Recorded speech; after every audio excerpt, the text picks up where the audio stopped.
Hello, and welcome to Bitesized Audio on YouTube. I'm Simon Stanhope, actor, audiobook narrator, and curator of this channel. Hunted Down is a lesser-known short story by one of the best-known Victorian English novelists, Charles Dickens. Long-time listeners may have heard this story before. It was one of my very earliest recordings for the channel back in 2019. This new upload has been re-edited and thoroughly remastered to give improved audio quality. Hunted Down was commissioned by, and first appeared in, the New York Ledger, in 3 installments in August and September 1859. It's unique as the only story by Dickens to have been published in the United States before it appeared in Britain. To place it in context within Dickens's bibliography, it appears to have been written concurrently with A Tale of Two Cities, which was serialized in Britain between April and November 1859. Dickens subsequently reprinted it in his own periodical, All the Year Round, in August 1860, shortly before beginning the serialization of Great Expectations. Hunted Down is a difficult story to categorize. Perhaps it's closest in form to the detective story, a genre which was in its infancy at the time, but which was to become hugely popular in the decades after Dickens's death in 1870. Unlike Dickens's earlier Bleak House, 1852, and its character of Inspector Bucket, there isn't actually a detective as such in Hunted Down, but the narrator and protagonist fills that role in his capacity as an insurance agent, investigating a possible fraud, and uncovering other crimes along the way.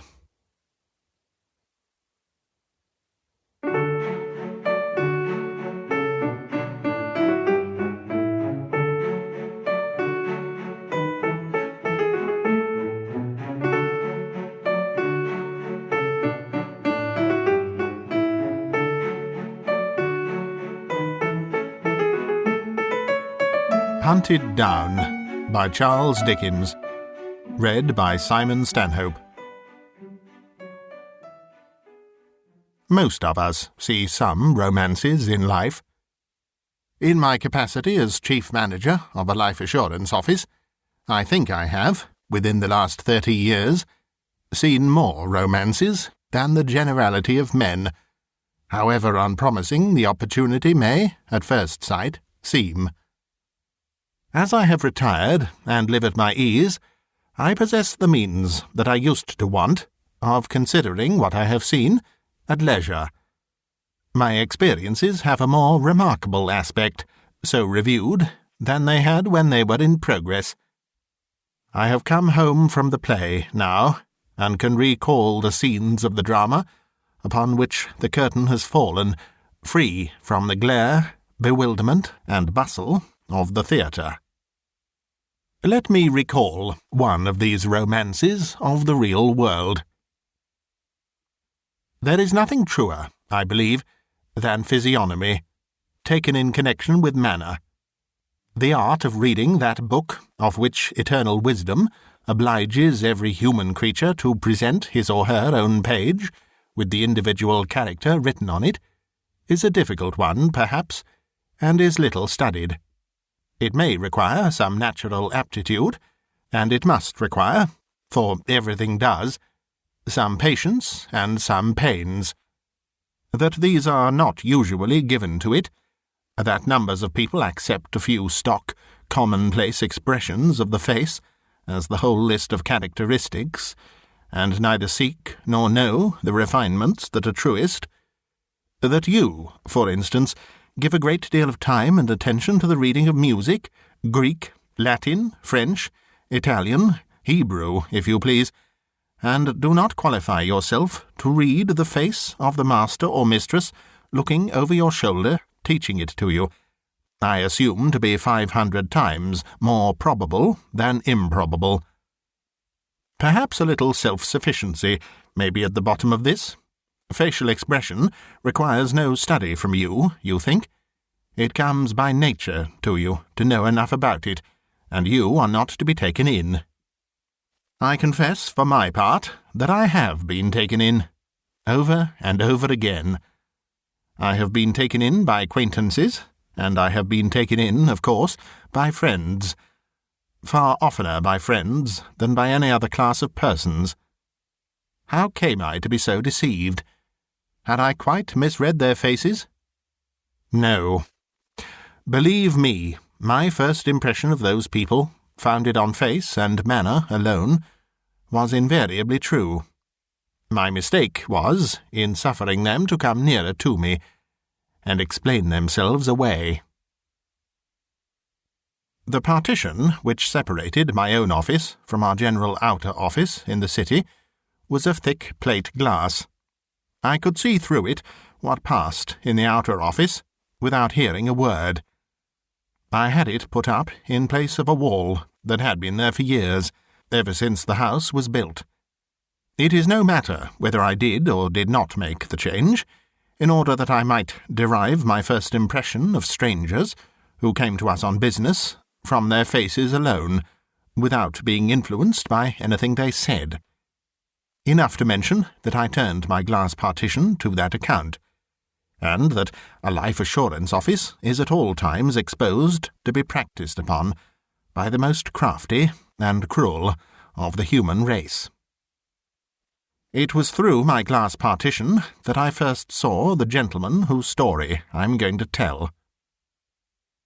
He had come in without my observing it, and had put his hat and umbrella on the broad counter, and was bending over it to take some papers from one of the clerks.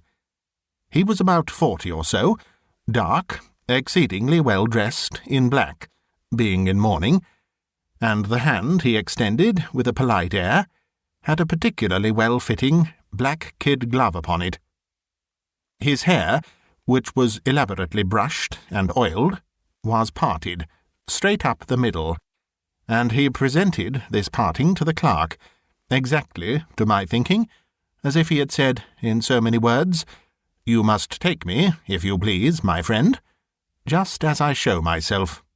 Come straight up here, follow the gravel path, keep off the grass, I allow no trespassing."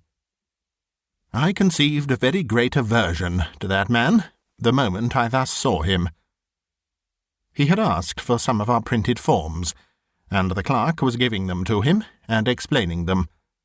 An obliged and agreeable smile was on his face, and his eyes met those of the clerk with a sprightly look. I have known a vast quantity of nonsense talked about bad men not looking you in the face. Don't trust that conventional idea. Dishonesty will stare honesty out of countenance any day in the week, if there is anything to be got by it. I saw, in the corner of his eyelash, that he became aware of my looking at him. Immediately he turned the parting in his hair toward the glass partition, as if he said to me, with a sweet smile, "Straight up here, if you please, off the grass." In a few moments he had put on his hat, and taken up his umbrella, and was gone. I beckoned the clerk into my room, and asked, "Who was that?" He had the gentleman's card in his hand. "Mr. Julius Slinkton, Middle Temple." "A barrister, Mr. Adams?" "I think not, sir." "I should have thought him a clergyman, but for his having no reverend here," said I. "Probably, from his appearance," Mr. Adams replied. "He is reading for orders." I should mention that he wore a dainty white cravat, and dainty linen altogether. "What did he want, Mr. Adams?" "Merely a form of proposal, sir, and form of reference." "Recommended here, did he say?" "Yes, he said he was recommended here by a friend of yours. He noticed you, but said that as he had not the pleasure of your personal acquaintance, he would not trouble you." "Did he know my name?" "Oh, yes, sir. He said, 'There is Mr. Sampson, I see.'" "A well-spoken gentleman, apparently?" "Remarkably so, sir." "Insinuating manners, apparently?" "Very much so, indeed, sir." "Ha," said I.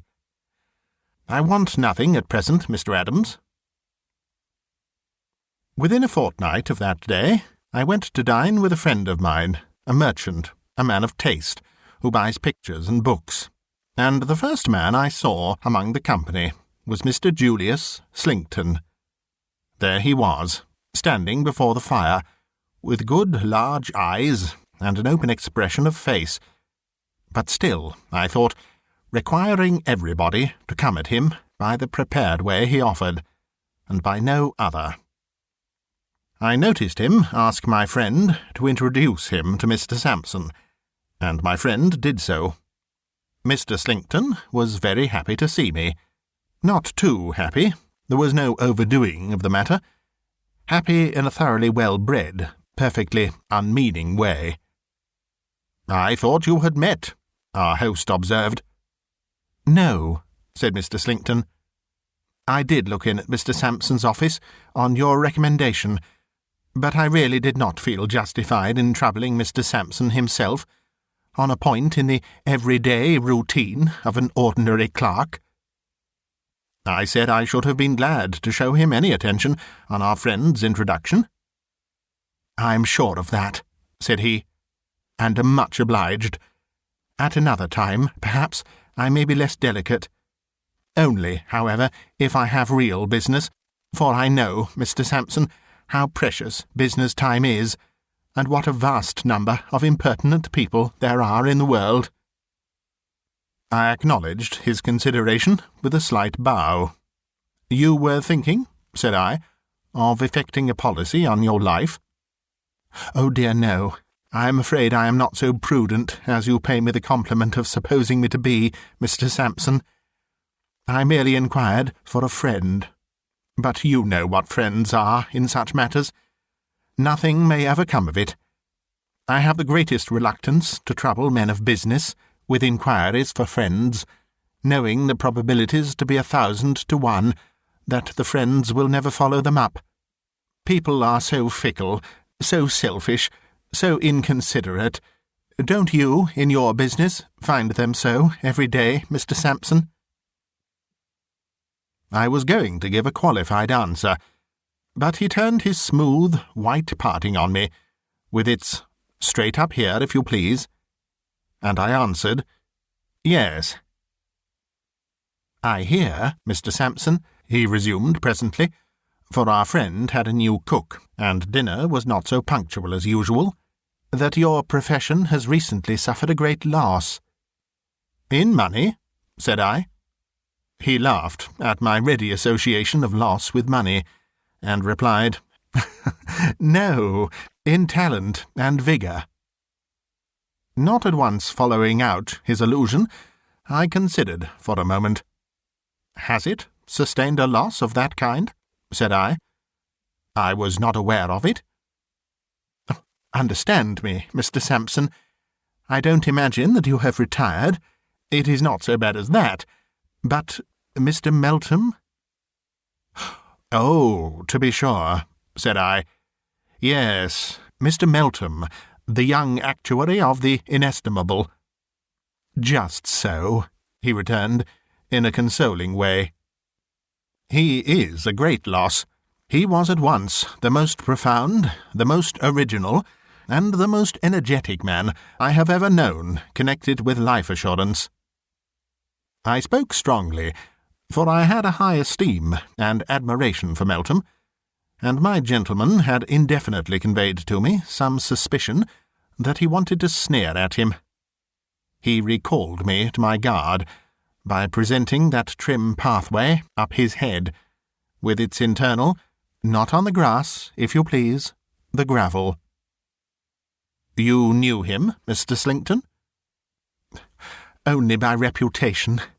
To have known him as an acquaintance or as a friend is an honour I should have sought if he had remained in society, though I might never have had the good fortune to attain it, being a man of far inferior mark. He was scarcely above 30, I suppose?" "About 30. "Ah," he sighed, in his former consoling way. "What creatures we are! To break up, Mr. Sampson, and become incapable of business at that time of life. Any reason assigned for the melancholy fact?" Thought I, as I looked at him. "But I won't go up the track, and I will go on the grass." "What reason have you heard assigned, Mr. Slinkton?" I asked, point blank. "Most likely a false one. You know what rumour is, Mr. Sampson. I never repeat what I hear. It is the only way of paring the nails and shaving the head of rumour. But when you ask me what reason I have heard assigned for Mr. Melton's passing away from among men, it is another thing. I am not gratifying idle gossip then. I was told, Mr. Sampson, that Mr. Melton had relinquished all his avocations and all his prospects, because he was in fact broken-hearted. A disappointed attachment, I heard, though it hardly seems probable in the case of a man so distinguished and so attractive. "Attractions and distinctions are no armour against death," said I. "Oh, she died. Pray pardon me. I did not hear that. That, indeed, makes it very, very sad. Poor Mr. Melton. She died. Ah, dear me. Lamentable, lamentable." I still thought his pity was not quite genuine, and I still suspected an unaccountable sneer under all this, until he said, as we were parted, like the other knots of talkers, by the announcement of dinner, "Mr. Sampson, you are surprised to see me so moved on behalf of a man whom I have never known. I am not so disinterested as you may suppose. I have suffered, and recently too, from death myself. I have lost one of 2 charming nieces, who were my constant companions. She died young, barely 23, and even her remaining sister is far from strong. The world is a grave." He said this with deep feeling, and I felt reproached for the coldness of my manner. Coldness and distrust had been engendered in me, I knew, by my bad experiences.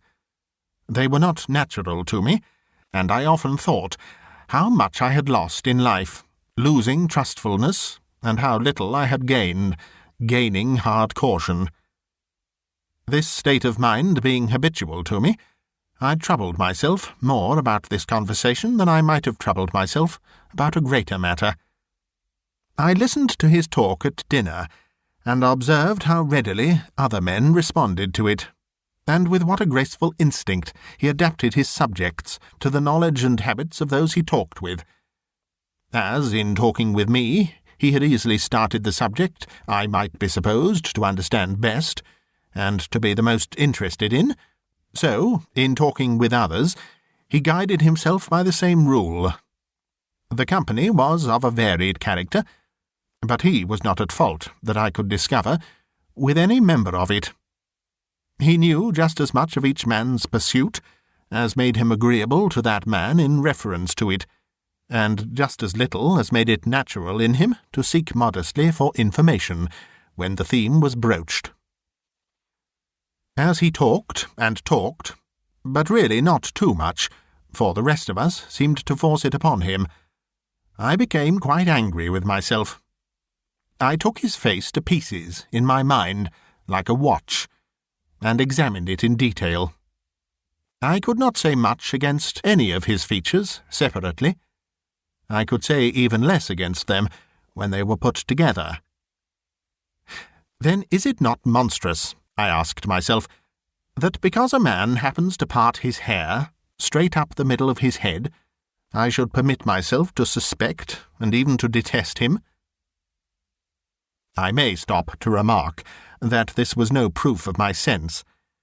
An observer of men who finds himself steadily repelled by some apparently trifling thing in a stranger is right to give it great weight. It may be the clue to the whole mystery. A hair or two will show where a lion is hidden. A very little key will open a very heavy door. I took my part in the conversation with him after a time, and we got on remarkably well. In the drawing-room, I asked the host how long he had known Mr. Slinkton. He answered not many months. He had met him at the house of a celebrated painter, then present, who had known him well when he was travelling with his nieces in Italy for their health. His plans in life being broken by the death of one of them, he was reading with the intention of going back to college, as a matter of form, taking his degree, and going into orders. I could not but argue with myself that here was the true explanation of his interest in poor Meltham, and that I had been almost brutal in my distrust on that simple head.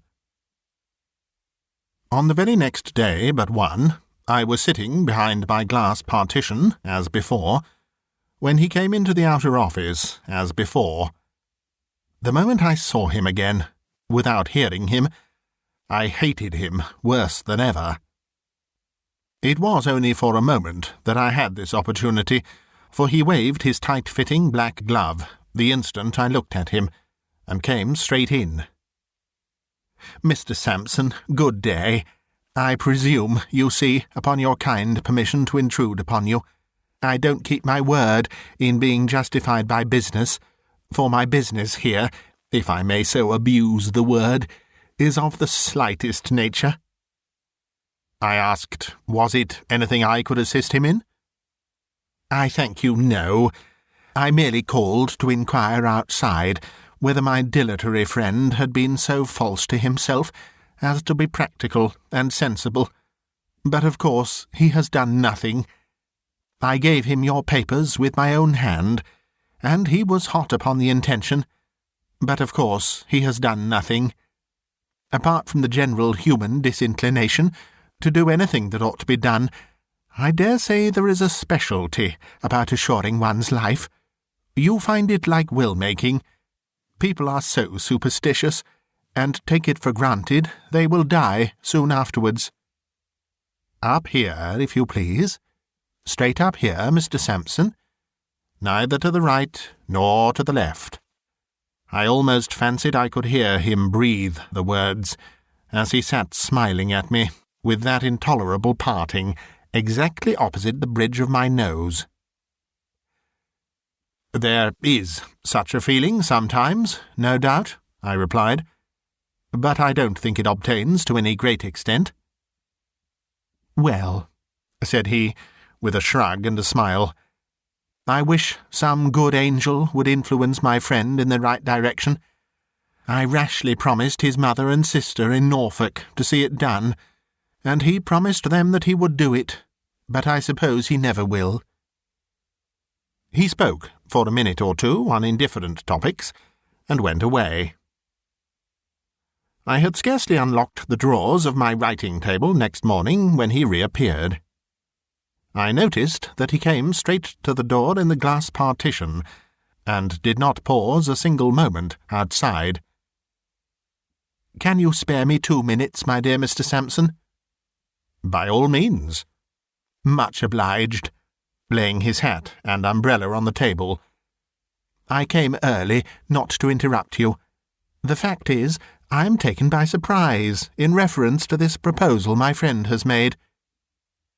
"Has he made one?" said I. "Yes," he answered, deliberately looking at me. And then a bright idea seemed to strike him. "Or he only tells me he has. Perhaps that may be a new way of evading the matter. By Jupiter, I never thought of that." Mr. Adams was opening the morning's letters in the outer office. "What is the name, Mr. Slinkton?" I asked. "Beckwith." I looked out at the door and requested Mr. Adams, if there were a proposal in that name, to bring it in. He had already laid it out of his hand on the counter. It was easily selected from the rest, and he gave it me. "Alfred Beckwith. Proposal to effect a policy with us for £2,000. Dated yesterday. From the Middle Temple, I see, Mr. Slinkton." "Yes. He lives on the same staircase with me. His door is opposite. I never thought he would make me his reference, though." It seems natural enough that he should. Quite so, Mr. Sampson, but I never thought of it. Let me see. He took the printed paper from his pocket. How am I to answer all these questions? According to the truth, of course, said I. Oh, of course, he answered, looking up from the paper with a smile. I meant they were so many. But you do right to be particular. It stands to reason that you must be particular. Will you allow me to use your pen and ink? Certainly. And your desk? Certainly. He had been hovering about between his hat and his umbrella for a place to write on. He now sat down in my chair, at my blotting paper and inkstand, with the long walk up his head in accurate perspective before me, as I stood with my back to the fire. Before answering each question, he ran over it aloud and discussed it. How long had he known Mr. Alfred Beckwith? That he had to calculate by years upon his fingers. What were his habits? No difficulty about them. Temperate in the last degree, and took a little too much exercise, if anything. All the answers were satisfactory. When he had written them all, he looked them over, and finally signed them in a very pretty hand. He supposed he had now done with the business. I told him he was not likely to be troubled any farther. Should he leave the papers there? If he pleased. Much obliged. Good morning. I had had one other visitor before him, not at the office, but at my own house. That visitor had come to my bedside, when it was not yet daylight, and had been seen by no one else but by my faithful confidential servant. A second reference paper, for we required always two, was sent down into Norfolk, and was duly received back by post. This, likewise, was satisfactorily answered in every respect. Our forms were all complied with. We accepted the proposal, and the premium for 1 year was paid. For 6 or 7 months I saw no more of Mr. Slinkton. He called once at my house, but I was not at home, and he once asked me to dine with him in the Temple, but I was engaged. His friend's assurance was effected in March. Late in September, or early in October, I was down at Scarborough for a breath of sea air, where I met him on the beach. It was a hot evening. He came toward me with his hat in his hand, and there was the walk I had felt so strongly disinclined to take, in perfect order again, exactly in front of the bridge of my nose. He was not alone, but had a young lady on his arm. She was dressed in mourning, and I looked at her with great interest. She had the appearance of being extremely delicate, and her face was remarkably pale and melancholy, but she was very pretty. He introduced her as his niece, Miss Nina. "Are you strolling, Mr. Sampson? Is it possible you can be idle?" It was possible, and I was strolling. "Shall we stroll together?" "With pleasure." The young lady walked between us, and we walked on the cool sea sand in the direction of Filey. "There have been wheels here," said Mr. Slinkton, "and, now I look again, the wheels of a hand-carriage. Margaret, my love, your shadow without doubt." "Miss Nina's shadow?" I repeated, looking down at it on the sand. "Not that one," Mr. Slinkton returned, laughing. "Margaret, my dear, tell Mr. Sampson." "Indeed," said the young lady, turning to me, "there is nothing to tell, except that I constantly see the same invalid old gentleman at all times, wherever I go. I have mentioned it to my uncle, and he calls the gentleman my shadow." "Does he live in Scarborough?" I asked. "He is staying here." "Do you live in Scarborough?" "No, I am staying here. My uncle has placed me with a family here, for my health." "And your shadow?" said I, smiling. "My shadow," she answered, smiling too, is, like myself, not very robust, I fear, for I lose my shadow sometimes, as my shadow loses me at other times. We both seem liable to confinement to the house. I have not seen my shadow for days and days, but it does oddly happen, occasionally, that wherever I go, for many days together, this gentleman goes. We have come together in the most unfrequented nooks on this shore. "Is this he?" said I, pointing before us. The wheels had swept down to the water's edge, and described a great loop on the sand in turning. Bringing the loop back towards us, and spinning it out as it came, was a hand carriage, drawn by a man. "Yes," said Miss Nina. "This really is my shadow, uncle." As the carriage approached us, and we approached the carriage, I saw within it an old man, whose head was sunk on his breast, and who was enveloped in a variety of wrappers. He was drawn by a very quiet but very keen-looking man, with iron-grey hair, who was slightly lame. They had passed us, when the carriage stopped, and the old gentleman within, putting out his arm, called to me by my name. I went back, and was absent from Mr. Slinkton and his niece for about 5 minutes. When I rejoined them, Mr. Slinkton was the first to speak. Indeed, he said to me in a raised voice, before I came up with him, "It is well you have not been longer, or my niece might have died of curiosity to know who her shadow is, Mr. Sampson." "An old East India director," said I, "an intimate friend of our friends, at whose house I first had the pleasure of meeting you. A certain Major Banks. You have heard of him?" "Never."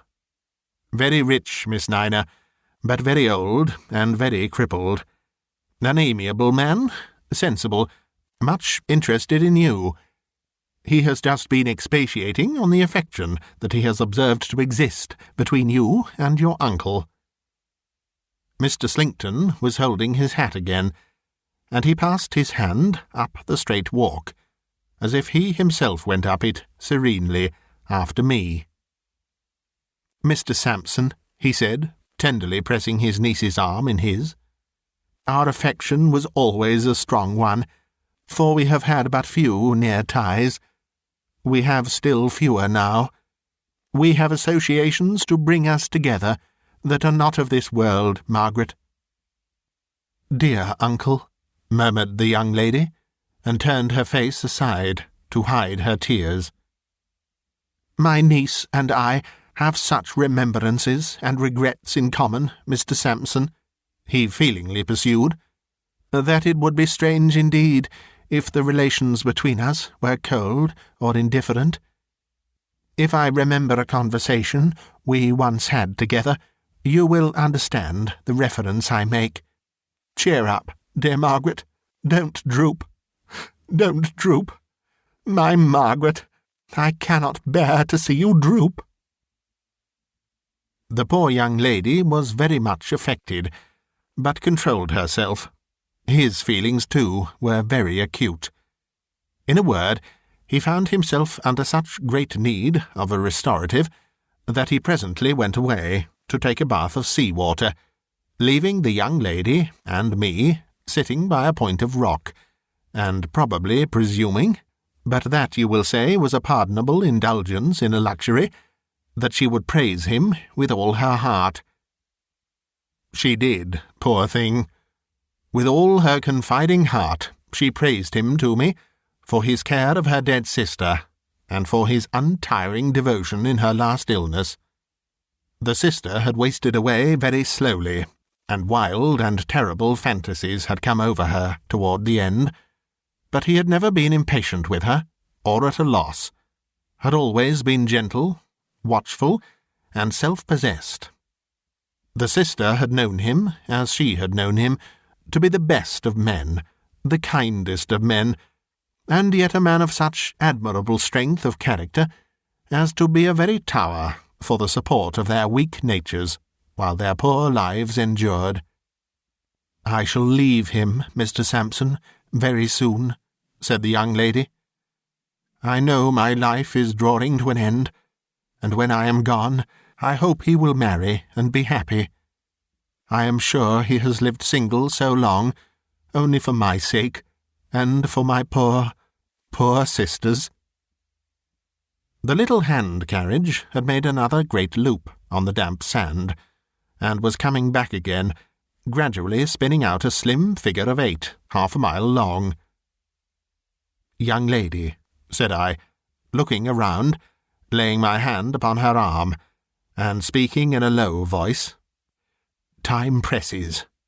You hear the gentle murmur of that sea?" She looked at me with the utmost wonder and alarm, saying, "Yes." "And you know what a voice is in it when the storm comes?" "Yes." "You see how quiet and peaceful it lies before us, and you know what an awful sight of power without pity it might be, this very night." "Yes." "But if you had never heard or seen it, or heard of it in its cruelty, could you believe that it beats every inanimate thing in its way to pieces, without mercy, and destroys life without remorse?" "You terrify me, sir, by these questions." "To save you, young lady, to save you. For God's sake, collect your strength and collect your firmness.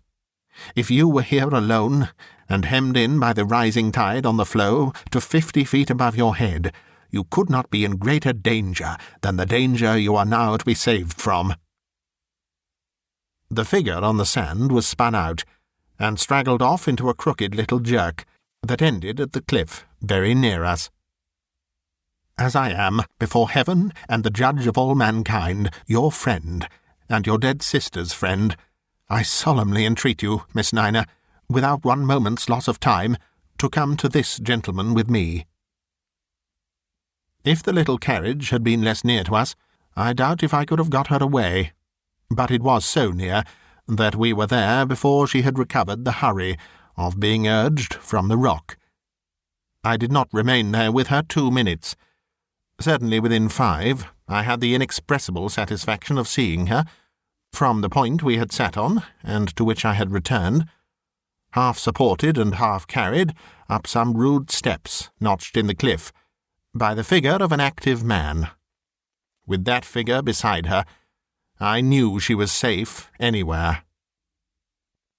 I sat alone on the rock, awaiting Mr. Slinkton's return. The twilight was deepening, and the shadows were heavy, when he came round the point, with his hat hanging at his buttonhole, smoothing his wet hair with one of his hands, and picking out the old path with the other, and a pocket comb. "My niece not here, Mr. Sampson?" he said, looking about. "Miss Nina seemed to feel a chill in the air after the sun was down, and has gone home." He looked surprised, as though she were not accustomed to do anything without him, even to originate so slight a proceeding. "I persuaded Miss Nina," I explained. "Ah," said he, "she is easily persuaded, for her good. Thank you, Mr. Sampson. She is better within doors. The bathing-place was farther than I thought, to say the truth." "Miss Nina is very delicate," I observed. He shook his head, and drew a deep sigh. "Very, very, very. You may recollect my saying so. The time that has since intervened has not strengthened her. The gloomy shadow that fell upon her sister so early in life seems, in my anxious eyes, to gather over her, ever darker, ever darker. Dear Margaret, dear Margaret. But we must hope." The hand-carriage was spinning away before us at a most indecorous pace for an invalid vehicle, and was making most irregular curves upon the sand. Mr. Slinkton, noticing it after he had put his handkerchief to his eyes, said, "If I may judge from appearances, your friend will be upset, Mr. Sampson." "It looks probable, certainly," said I. "The servant must be drunk." "The servants of old gentlemen will get drunk sometimes," said I. "The Major draws very light, Mr. Sampson." "The Major does draw light," said I. By this time the carriage, much to my relief, was lost in the darkness. We walked on for a little, side by side over the sand in silence. After a short while he said, in a voice still affected by the emotion that his niece's state of health had awakened in him, "Do you stay here long, Mr. Sampson?" "Why, no, I am going away tonight." "So soon? But business always holds you in request. Men like Mr. Sampson are too important to others to be spared to their own need of relaxation and enjoyment." "I don't know about that," said I. "However, I am going back." "To London?" "To London." "I shall be there too, soon after you." I knew that as well as he did, but I did not tell him so, any more than I told him what defensive weapon my right hand rested on in my pocket as I walked by his side, any more than I told him why I did not walk on the seaside of him, with the night closing in. We left the beach, and our ways diverged. We exchanged good night, and had parted, indeed, when he said, returning, "Mr. Sampson, may I ask, poor Meltham, whom we spoke of, dead yet?" "Not when I last heard of him, but too broken a man to live long, and hopelessly lost to his old calling." "Dear, dear, dear," said he, with great feeling. "Sad, sad, sad. The world is a grave." And so went his way. It was not his fault if the world were not a grave, but I did not call that observation after him, any more than I had mentioned those other things just now enumerated. He went his way, and I went mine, with all expedition. This happened, as I have said, either at the end of September or beginning of October. The next time I saw him, and the last time, was late in November. I had a very particular engagement to breakfast in the Temple. It was a bitter northeasterly morning, and the sleet and slush lay inches deep in the streets. I could get no conveyance, and was soon wet to the knees, but I should have been true to that appointment, though I had to wade to it up to my neck in the same impediments. The appointment took me to some chambers in the Temple. They were at the top of a lonely corner house overlooking the river. The name, Mr. Alfred Beckwith, was painted on the outer door. On the door opposite, on the same landing, the name Mr. Julius Slinkton. The doors of both sets of chambers stood open, so that anything said aloud in one set could be heard in the other. I had never been in those chambers before. They were dismal, close, unwholesome, and oppressive. The furniture, originally good and not yet old, was faded and dirty. The rooms were in great disorder. There was a strong prevailing smell of opium, brandy, and tobacco. The grate and fire-irons were splashed all over with unsightly blotches of rust, and on a sofa by the fire, in the room where breakfast had been prepared, lay the host, Mr. Beckwith, a man with all the appearances of the worst kind of drunkard, very far advanced upon his shameful way to death. "Slinkton is not come yet," said this creature, staggering up when I went in. "I'll call him. Hello, Julius Caesar, come and drink." As he hoarsely roared this out, he beat the poker and tongs together in a mad way, as if that were his usual manner of summoning his associate. The voice of Mr. Slinkton was heard through the clatter from the opposite side of the staircase, and he came in. He had not expected the pleasure of meeting me. I have seen several artful men brought to a stand, but I never saw a man so aghast as he was when his eyes rested on mine. "Julius Caesar!" cried Beckwith, staggering between us. "Mr. Sampson? Mr. Sampson, Julius Caesar.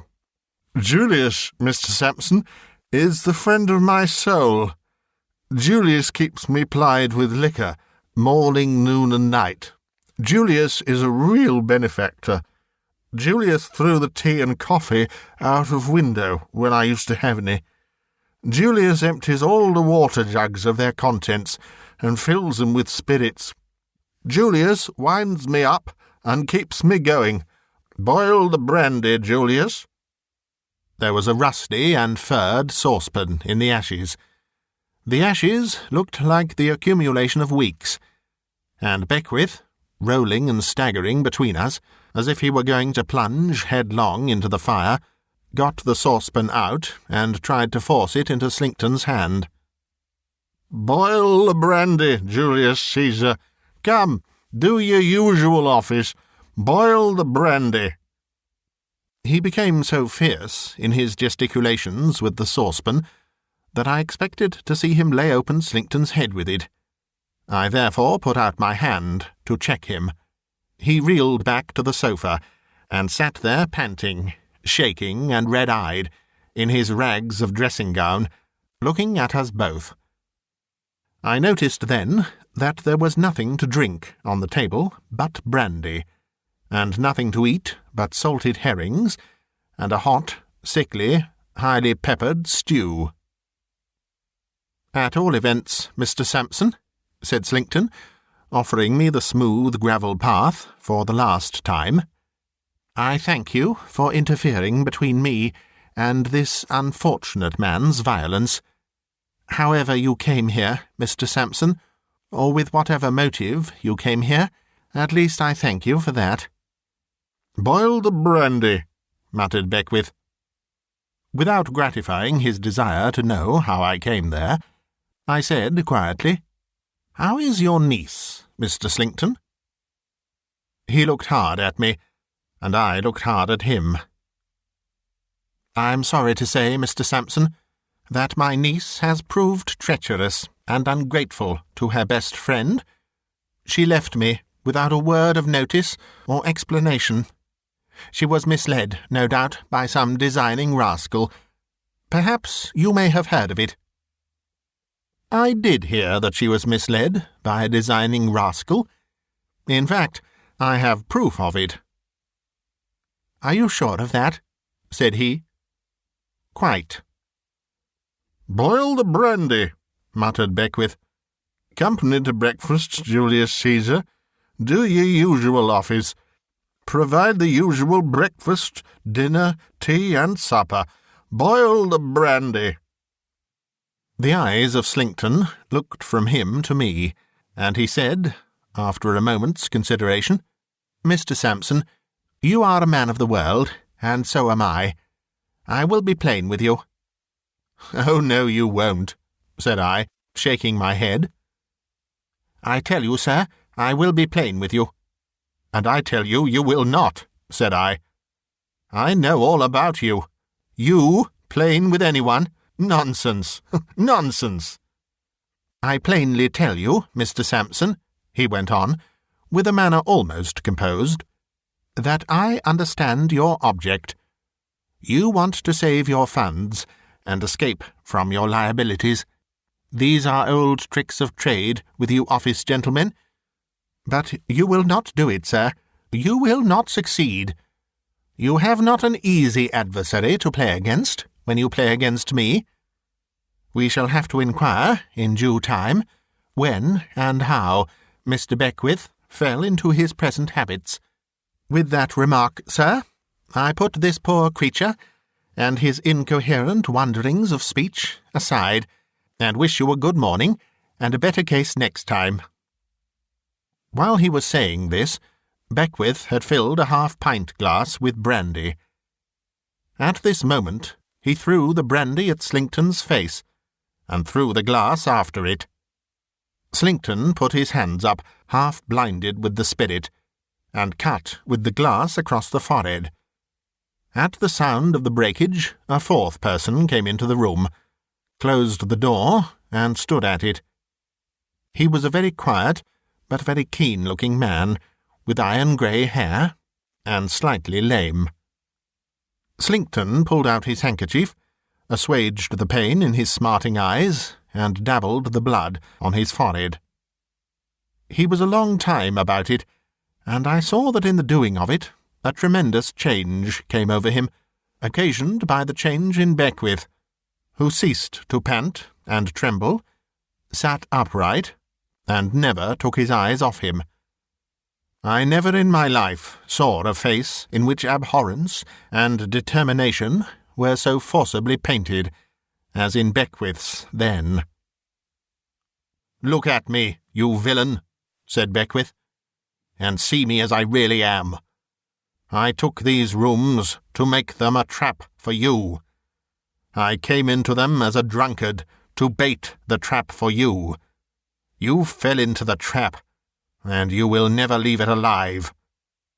On the morning when you last went to Mr. Sampson's office, I had seen him first. Your plot has been known to both of us all along, and you have been counterplotted all along. What? Having been cajoled into putting that prize of £2,000 in your power, I was to be done to death with brandy, and brandy not proving quick enough, with something quicker. Have I never seen you, when you thought my senses gone, pouring from your little bottle into my glass? Why, you murderer and forger, alone here with you in the dead of night, as I have so often been, I have had my hand upon the trigger of a pistol 20 times to blow your brains out." This sudden starting up of the thing that he had supposed to be his imbecile victim into a determined man, with a settled resolution to hunt him down, and be the death of him, mercilessly expressed from head to foot, was, in the first shock, too much for him. Without any figure of speech, he staggered under it. But there is no greater mistake than to suppose that a man who is a calculating criminal is in any phase of his guilt otherwise than true to himself, and perfectly consistent with his whole character. Such a man commits murder, and murder is the natural culmination of his course. Such a man has to outface murder, and will do it with hardihood and effrontery. It is a sort of fashion to express surprise that any notorious criminal, having such crime upon his conscience, can so brave it out. Do you think that if he had it on his conscience at all, or had a conscience to have it upon, he would ever have committed the crime? Perfectly consistent with himself, as I believe all such monsters to be, this Slinkton recovered himself, and showed a defiance that was sufficiently cold and quiet. He was white, he was haggard, he was changed, but only as a sharper who had played for a great stake, and had been outwitted, and had lost the game. "Listen to me, you villain," said Beckwith, "and let every word you hear me say be a stab in your wicked heart. When I took these rooms to throw myself in your way, and lead you on to the scheme that I knew my appearance and supposed character and habits would suggest to such a devil, how did I know that? Because you were no stranger to me. I knew you well, and I knew you to be the cruel wretch who, for so much money, had killed one innocent girl while she trusted him implicitly, and who was by inches killing another." Slinkton took out a snuff-box, took a pinch of snuff, and laughed. "But see here," said Beckwith, never looking away, never raising his voice, never relaxing his face, never unclenching his hand. "See what a dull wolf you have been, after all. The infatuated drunkard who never drank a 50th part of the liquor you plied him with, but poured it away, here, there, everywhere, almost before your eyes, who bought over the fellow you set to watch him and to ply him, by outbidding you in his bribe, before he had been at his work 3 days, with whom you have observed no caution, yet who was so bent on ridding the earth of you as a wild beast, that he would have defeated you if you had been ever so prudent. That drunkard, whom you have many a time left on the floor of this room, and who has even let you go out of it alive and undeceived, when you have turned him over with your foot, has, almost as often, on the same night, within an hour, within a few minutes, watched you awake, had his hand at your pillow when you were asleep, turned over your papers, taken samples from your bottles and packets of powder, changed their contents, rifled every secret of your life. He had had another pinch of snuff in his hand, but had gradually let it drop from between his fingers to the floor, where he now smoothed it out with his foot, looking down at it the while. "That drunkard," said Beckwith, "who had free access to your rooms at all times, that he might drink the strong drinks that you left in his way and be the sooner ended, holding no more terms with you than he would hold with a tiger, has had his master key for all your locks, his test for all your poisons, his clue to your cipher-writing. He can tell you, as well as you can tell him, how long it took to complete that deed, what doses there were, what intervals, what signs of gradual decay upon mind and body, what distempered fancies were produced, what observable changes, what physical pain. He can tell you, as well as you can tell him, that all this was recorded day by day as a lesson of experience for future service. He can tell you, better than you can tell him, where that journal is at this moment." Slinkton stopped the action of his foot and looked at Beckwith. "No," said the latter, as if answering a question from him. "Not in the drawer of the writing desk that opens with a spring. It is not there, and it never will be there again." "Then you are a thief," said Slinkton. Without any change whatever in the inflexible purpose, which it was quite terrific even to me to contemplate, and from the power of which I had always felt convinced it was impossible for this wretch to escape, Beckwith returned, "And I am your niece's shadow, too." With an imprecation, Slinkton put his hand to his head, tore out some hair, and flung it to the ground. It was the end of the smooth walk.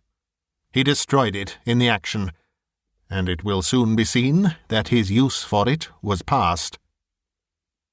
Beckwith went on. "Whenever you left here, I left here.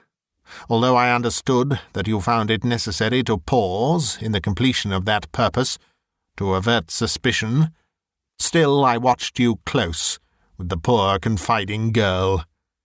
When I had the diary, and could read it word by word, it was only about the night before your last visit to Scarborough. You remember the night? You slept with a small flat vial tied to your wrist. I sent to Mr. Sampson, who was kept out of view. This is Mr. Sampson's trusty servant, standing by the door. We 3 saved your niece among us." Slinkton looked at us all, took an uncertain step or two from the place where he had stood, returned to it, and glanced about him in a very curious way, as one of the meaner reptiles might, looking for a hole to hide in. I noticed at the same time that a singular change took place in the figure of the man, as if it collapsed within his clothes, and they consequently became ill-shapen and ill-fitting. "You shall know," said Beckwith, "for I hope the knowledge will be bitter and terrible to you, why you have been pursued by one man, and why, when the whole interest that Mr. Sampson represents would have expended any money in hunting you down, you have been tracked to death at a single individual's charge. I hear you have had the name of Meltham on your lips sometimes." I saw, in addition to those other changes, a sudden stoppage come upon his breathing. "When you sent the sweet girl whom you murdered, you know with what artfully made-out surroundings and probabilities you sent her to Meltham's office, before taking her abroad to originate the transaction that doomed her to the grave, it fell to Meltham's lot to see her and to speak with her. It did not fall to his lot to save her, though I know he would freely give his own life to have done it. He admired her. I would say he loved her deeply, if I thought it possible that you could understand the word. When she was sacrificed, he was thoroughly assured of your guilt. Having lost her, he had but one object left in life, and that was to avenge her and destroy you." I saw the villain's nostrils rise and fall convulsively, but I saw no moving at his mouth.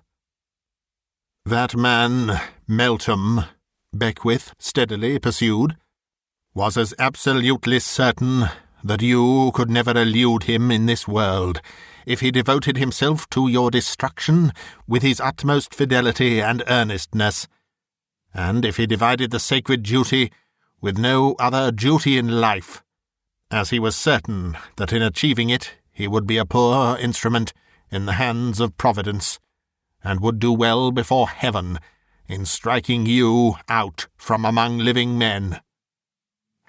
I am that man, and I thank God that I have done my work." If Slinkton had been running for his life from swift-footed savages a dozen miles, he could not have shown more emphatic signs of being oppressed at heart and labouring for breath than he showed now, when he looked at the pursuer who had so relentlessly hunted him down. "You never saw me under my right name before. You see me under my right name now. You shall see me once again in the body when you are tried for your life. You shall see me once again in the spirit when the cord is round your neck and the crowd are crying against you." When Meltham had spoken these last words, the miscreant suddenly turned away his face and seemed to strike his mouth with his open hand.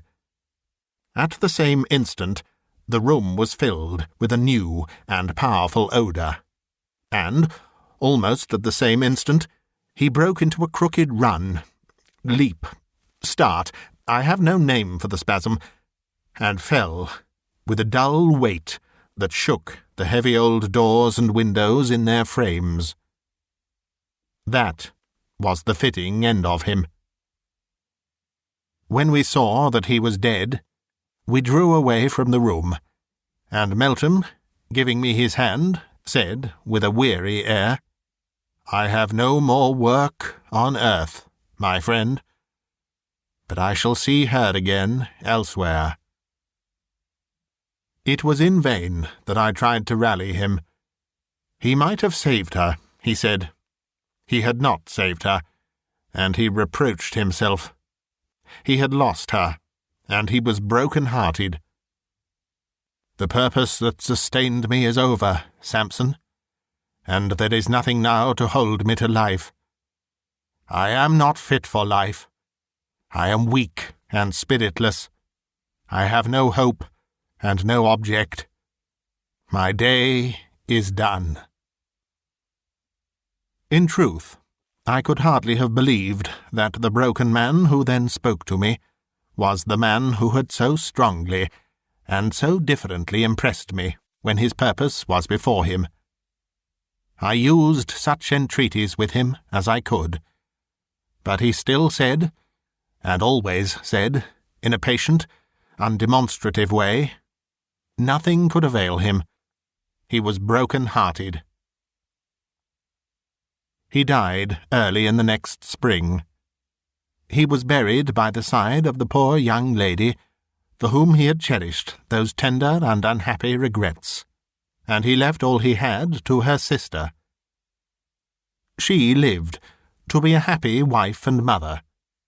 She married my sister's son, who succeeded poor Meltham. She is living now, and her children ride about the garden on my walking-stick when I go to see her.